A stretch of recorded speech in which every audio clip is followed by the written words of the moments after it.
So these are a series of essays. They're called SPBH essays.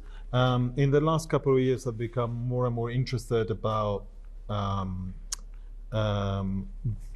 basically using books as a tool to distributions of ideas related to the way that we think about images or we use images. Bunlar SPBH essays yani makale kitapları. Son zamanlarda fikirlerin aslında biraz bu kitaplar üzerinden dolaşması üzerine kafa patlatıyorum ve bunlar üzerine çalışıyoruz. And so each one of them is a commission essay that engage with very different ideas. So Catherine Taylor, who's a writer, she took one of Bath's essays, which is originally called Image Music Text. She took it and she moved it into this essay that think about the pleasure of images, especially from a point of view of a woman, which of course is a completely undermined and not explored point of view in the history of art. Bu ilki Image and Text Music, Catherine Taylor'ın bir kitabı ve bunların her bir kitap bir sipariş üzerine aslında bizim fikrini ortaya koyduğumuz şekilde yazılan makaleler. Barth'ın bir makalesinden yola çıkarak ortaya çıkartılan bir aslında kitap. Oradaki fikri alıp onu biraz bir öteye taşıma üzerinden devam ediyor. İmaj ve kadın üzerine aslında ve kadınların imaj üzerine aldığı aslında haz, ondaki destek, oradaki düşünce üzerine devam ediyor ve tabii ki bu üzerine çok az çalışılmış bir konu. Böyle bir yazı.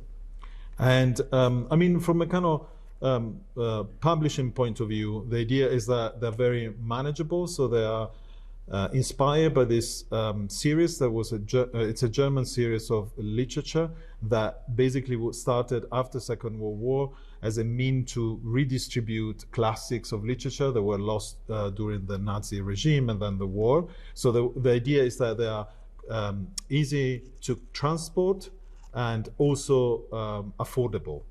Bu biraz bu yayıncılık tarafından bakacak olursak aslında Almanların ortaya çıkarttığı bir şey. İkinci Dünya Savaşı'ndan sonra klasikleri yayınladıklarında biraz daha yanlarında kolayca taşınabilecekleri ucuz ve yani kolay hareket edebilen kitaplar ortaya çıkartmak aslında. And you know, we basically use a structure in which the images and the text are interwoven. Ve burada ortaya çıkarttığımız şey aslında görsel ve metnin bir araya bir iç içe geçmesinden oluşan bir ürün. And but then on the, you know, if there was a kind of spectrum of our list, you go from the kind of affordable essays to the more kind of traditional artist books. Aslında biraz daha spektrumu genişlettiğimiz zaman biraz daha ulaşılabilir metinlerdense biraz da sanatçı kitaplarına da geliyoruz. So this work is by Italian photographer called Lorenzo Vitturi. Lorenzo Vitturi'nin İtalyan bir fotoğrafçının kitabı. And he did a book that became really well known that was called Dosso Anatomy, and there was basically a study of one specific market in London, in Dalston, and using basically the African market as a mean to explore broader issue like the new economy related to imports from China, but also the disappearance of the African community within London because of gentrification. Londra'da yer alan Dosso Anatomy diye bir pazarın aslında fotoğraflarından oluşuyor. Bu ve burada fotoğrafçının ortaya çıkartmaya çalıştığı şey aslında bu yeni ekonomiyle birlikte ve yeniden aslında ortaya yenileşme sürecindeki şehirlerin yenileşme sürecinde kaybolan Londra'daki Afrika topluluğunu biraz da belgelemek. And then he was, after that book, he was invited. The book basically comprised of documentary photograph in the market, portrait, sculpture they would do with material from the market. And there was basically this endless symbiosis and back and forth between his own studio as a photographer and the market itself. Pek çok farklı pratiğin bir araya gelmesinden oluşuyor. Belgesel fotoğrafçılığı var, portreler var. Oradaki pazardaki eşyalardan ortaya çıkartılmış olan heykeller var. Ve aslında kendi stüdyosunda çektiği portreler var. Bu kitap hepsinin bir araya gelmesinden oluşuyor. And then he was invited for a residency in Lagos in Nigeria.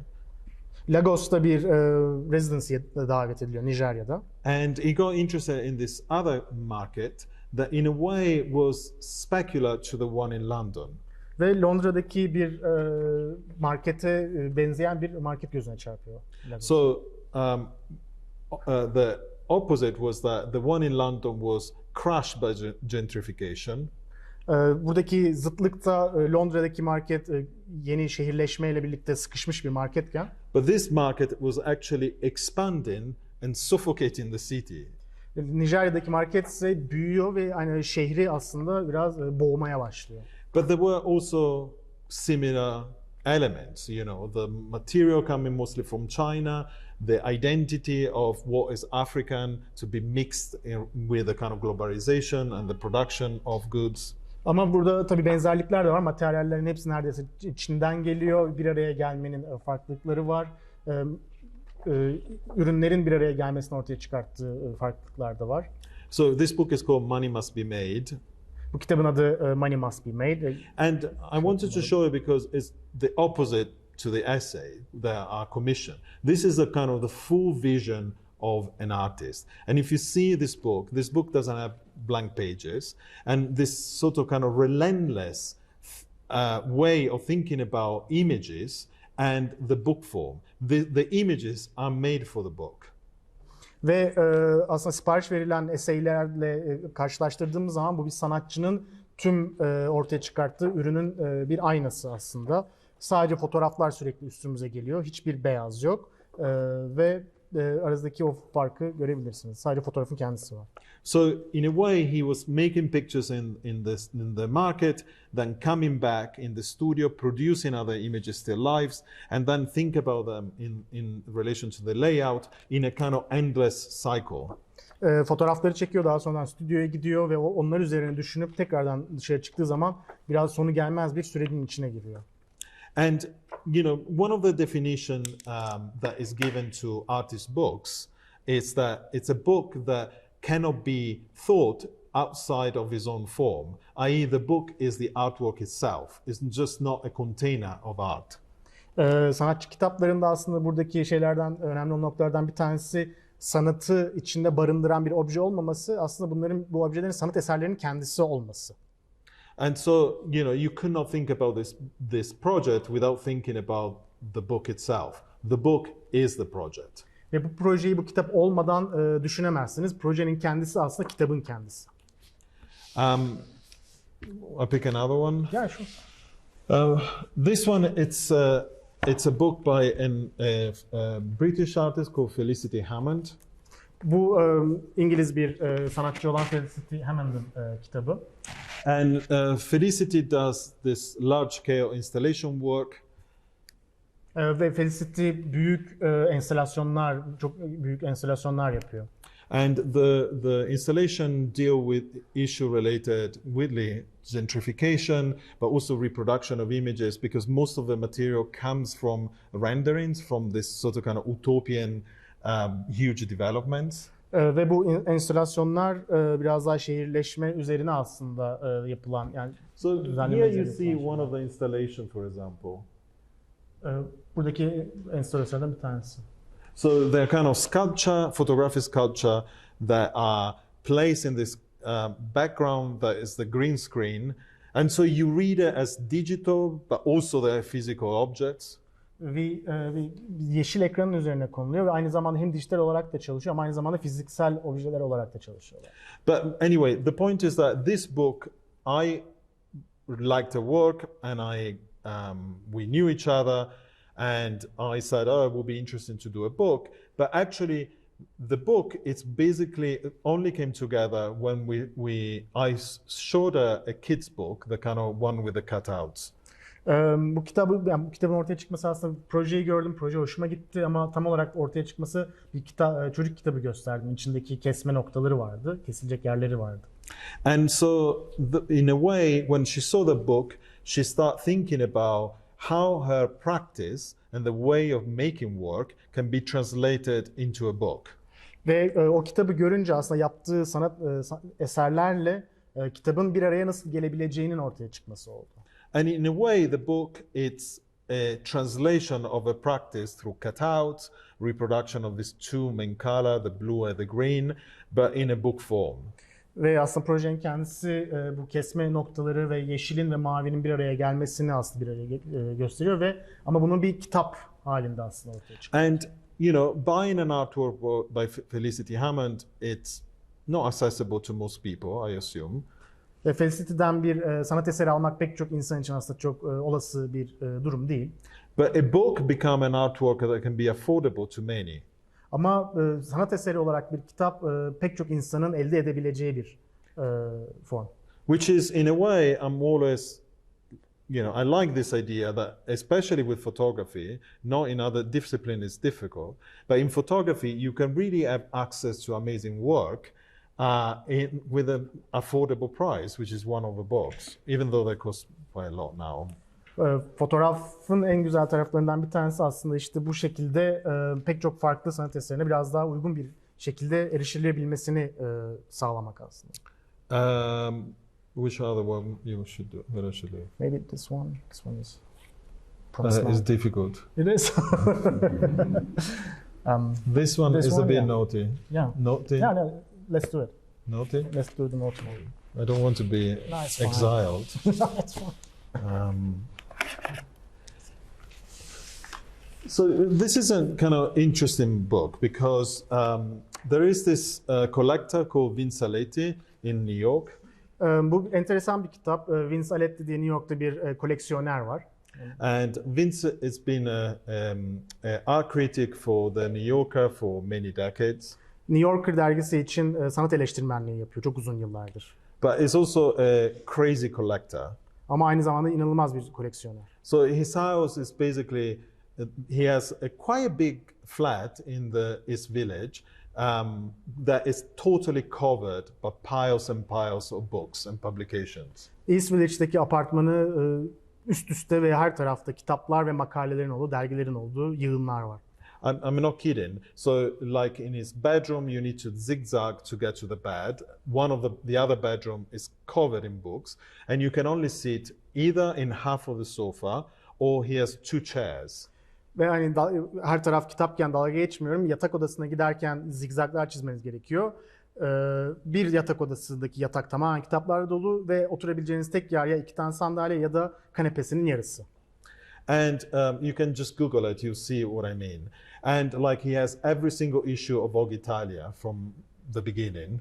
Vogue Italia'nın bütün sayıları var ve yani Google'a girip bakarsanız neden bahsettiğimi anlarsınız. And I've known him for a very long time. It's a sort of kind of gay uncle. Çok uzun zamandır tanıyorum ve tanıdığım böyle çok büyük tatlı gay bir amca gibi. And once he pull this drawer, and he had all this basically paper ephemera they collected since he was a teenager. Ve bir çekmeceyi açtığı zaman bir sürü kağıt materyalle karşılaştım. Gençliğinden beri, teen yıllarından beri biriktirdiği şeyler. And the story is that when he was a teenager, and I guess some of us might have done the same, you will pick images that you liked and you will hang it on the wall. And in that way, he said he was making home. You know, he was making a place comfortable, like the dorm at university. Ve gittiği yerlerde aslında bu resimleri koparıp kendi evini kendi yarattığı, daha böyle güvende hissedeceği yerleri yarattığını söylüyor gittiği evlerde ve mesela üniversitedeki yurt odası gibi. But probably not the most of us. He collected every single one since then. Tabii yani bu pek çoğumuzun yaptığı bir şey olabilir gençken o fotoğrafları asmak ama pek çoğumuzun yapmadığı şeyi o yapmış ve bunların hepsini o güne kadarkilerin hepsini biriktirmiş. And this is the result. Ve ortaya çıkan sonuç bu. I don't know how much you can see. Enough, I think. Ne kadar görebiliyoruz bilmiyorum ama yeterince görüyoruz gibi geliyor. It's, I think you probably see it better like this. So this is the reproduction of the drawer. Now they can see. Ve bu o çekmecenin aslında bir yeniden yapılmış hali. And he has hundreds of paper, pages, which are invitations, they are pages from magazines. Sometimes they're kind of cover they're ripped off. Sometimes rarely they are photographs. Ve hani pek çok farklı kağıt var aslında. Davetiye var, magazin, dergiler var, kapağı koparılmış dergiler var. Ve aslında pek çoğu da fotoğraf. And so when I saw it, I thought they look like collages. Bunu gördüğüm zaman aslında bir kolaj gibi olduğunu düşündüm. But also, it looked like his biography. Ama aynı zamanda biyografisi gibi de çalışıyor. And I've been asking him to write a biography, and he refused to do it. Ve bir özgeçmiş yazmasını, biyografi yazmasını istiyorum ama reddediyor. And I think this is the closest that we can get. Ve büyük ihtimalle hani en ona yakın, o biyografisine yakın olan şey bu kitap. And in a way, it's a celebration of queer culture in New York. Ve bir şekilde aslında New York'taki queer kültürün bir kutlaması. And especially a community that in the 80s was completely devastated by the HIV crisis. Özellikle 80'lerdeki AIDS krizinden dolayı tamamen yok olmuş bir community. But it's also a celebration of photography. Ama aynı zamanda bir fotoğrafın da kutlaması. Basically, the best photographers that came out from the States are featured in this book. From contemporary like Ruth Etheridge to, anybody, Warhol, etc. Ama aynı zamanda fotoğrafın da bir kutlaması ve Amerika'daki en iyi fotoğrafçıları bulabileceğimiz bir alan. Ruth Etheridge'den, güncellerden Warhol'a kadar pek çok fotoğrafçıyı da görebiliyoruz. And then there are people from that community that come back regularly, like Susan Sontag. Ve o komüniteden Susan Sontag gibi pek çok farklı insan da gelip gidiyor bu iş içerisinde. Justin Bieber. Justin Bieber. Yeah. He actually likes Bad Bunny. The song. No, he's a person. Person. Yes. Bad Bunny. But to me, what is moving about this is that it really is a picture of the complexity of who we are. Ama buradaki en güzel taraf hani bu kim olduğumuza dair kompleks ilişkiyi ortaya koyuyor. And how photography actually tell a lot of things, so who we are and who we want to be or appear to others, and in a way that I find quite moving. Ve aslında fotoğrafın kuvvetinden de ortaya gösteriyor ve bu beni bayağı çok etkiliyor. The high and the low, how sophisticated, how simple we are. Yükseklikleriyle düşük zamanlarıyla ne kadar sofistike olduğumuzda ve ne kadar olmadığımızda. And at the center of it is actually the pleasure of looking. Ama bunun en merkezinde aslında bakmanın zevki var. And to me, he devoted his life to the pleasure of looking. Ve bence o kendisini bakmanın zevkine adamış olan birisi. And that is admirable. Ve ben buna hayranlık duyuyorum.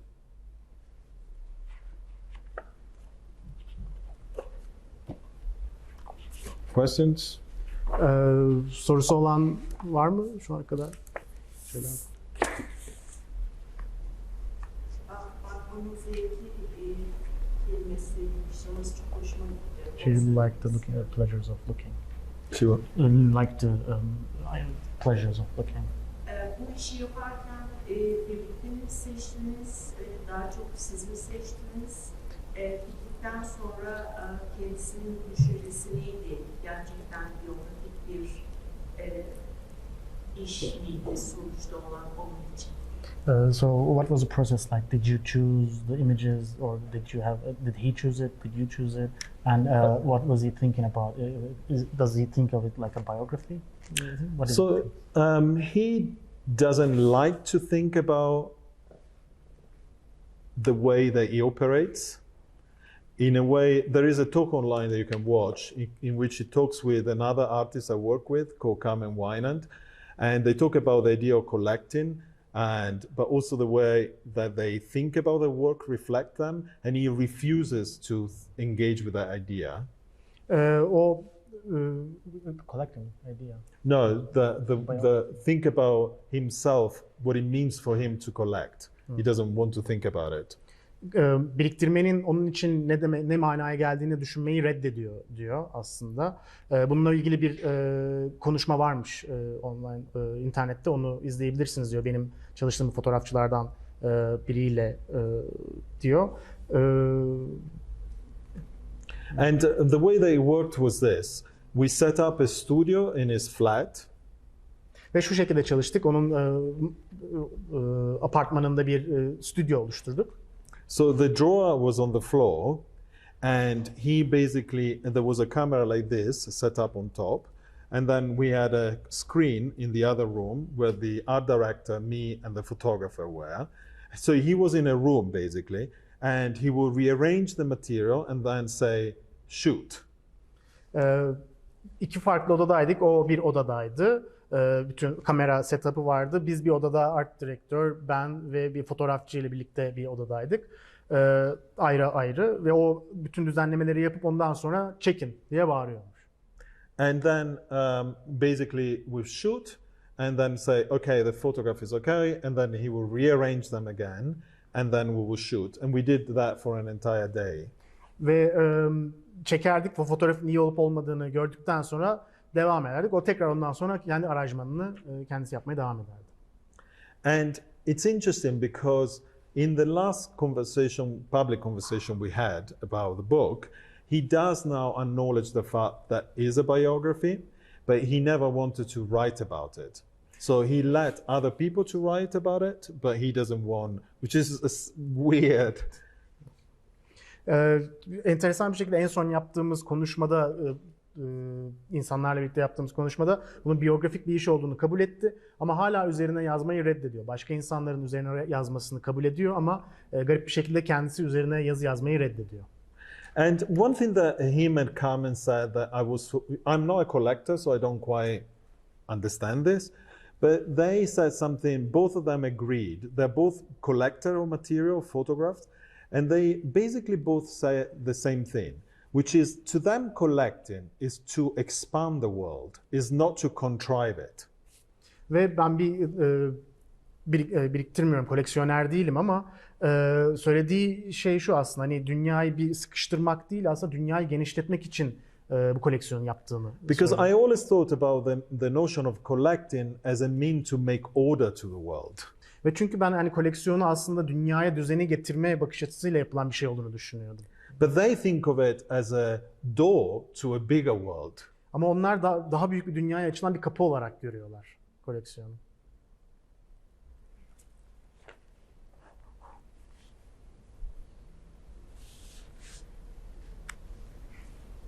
Peki şöyle diyebilir miyiz? Aslında kelimelerle biyografi yazmıyor ama fotoğraflarla yazıyor.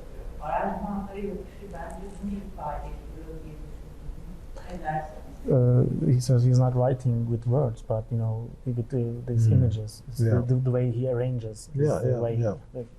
Yeah, I think he will say the same. Yeah. Bence de o aynısını söylerdi diyor. Yeah.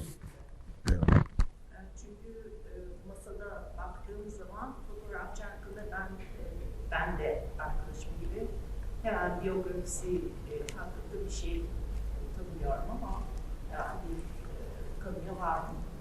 When she was looking at this book before, she had like an instant, recognition and thought about who he might be. Yeah.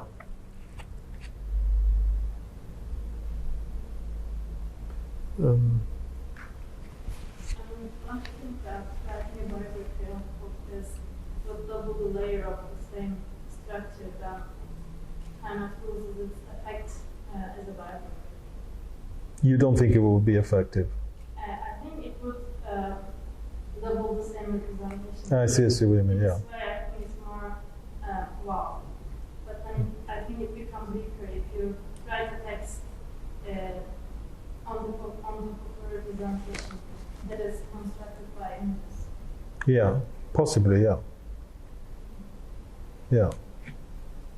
Bir metinle birlikte bu kitabı eğer yapmış olsaydınız büyük ihtimalle bence o kitabın etkisinden biraz alabilirdi ama bu şekilde olduğu zaman çok daha etkili bir biyografi veya bir iş ortaya çıktığını düşünüyorum dedi.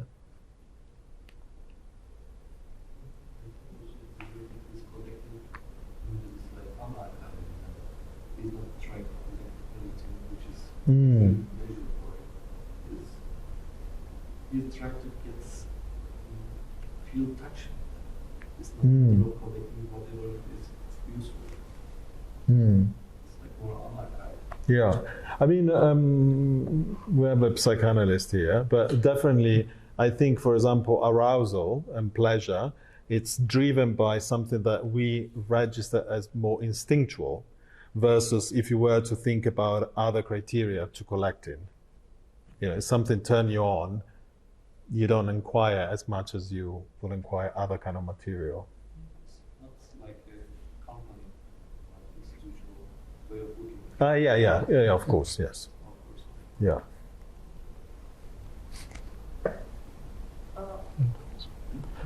Sarı renkli yazılı olan 0.5 ve X neydi acaba? Geniş açı kamera. Pardon. O şey değil. Dergi değil. Geniş açı. Okay. I don't write it there. Ah. 0.5.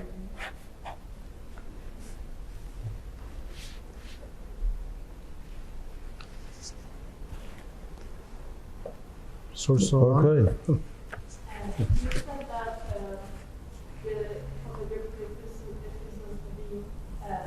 be claimed as a collective. No, he refuses to think about why he does thing in a certain way. He doesn't want to question why he does. Okay, but he accepts that. Yeah, it will be hard to deny, I think. Yeah.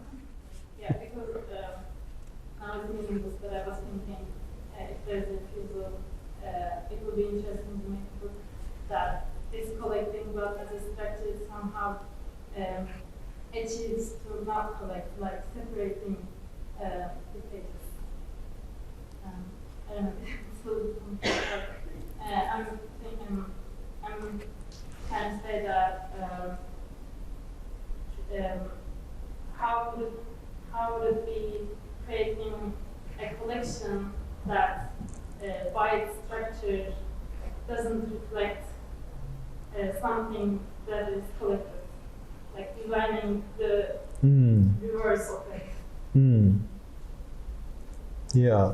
I mean, I think most of the collectors, today we were talking about this man you might know that collects as one of the biggest collector of owls.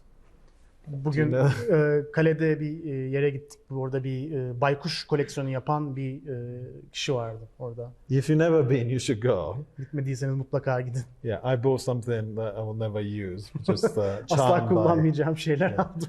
But I was asking him about why he was collecting owls. Well, I actually didn't ask why he was collecting owls, but I was inquiring about the act of collecting and how much he will be satisfied by this. And he basically said there is a diagram where you're building up basically to the point where you're satisfied by the collecting, and then you're not satisfied anymore by the act of collecting, but you're still accumulating stuff. And it's an interesting notion, this one, because it's not something that just go like this. It's just like, it's the pleasure of getting these things, and then you carry on mechanically, but there's not as much as the pleasure. But he moved from the owls to other stuff. So this act of being satisfying by retaining and finding the stuff is still there. It's clearly something that is innate in his. Bugün gittiğim zaman aslında koleksiyon yapmanın nasıl bir şey olduğu üzerine sorular sordum. Yani neden baykuş biriktirmesi üzerine değil ama tek bir çizgi değil, aslında bir diyagram olduğundan bahsetti. Çıkarken aslında toplaya toplaya çıkıp ondan sonra o en tepe haz noktasına varıp ondan sonra onun aslında birazcık yok olduğundan bahsetti, o zevkin. Ve bir süre sonra aslında hani yine o koleksiyonu yapma isteği, duygusu aslında orada ama bu sefer başka şeylere yönelmeye başlıyor. Ama yine de o duygu yine aynı şekilde diyagramdan devam ediyor aslında. Objeden objeye değişiyor bu sefer. Thank you Bruno. Thank you all. Presentation. Thank you. Çok sağ olun.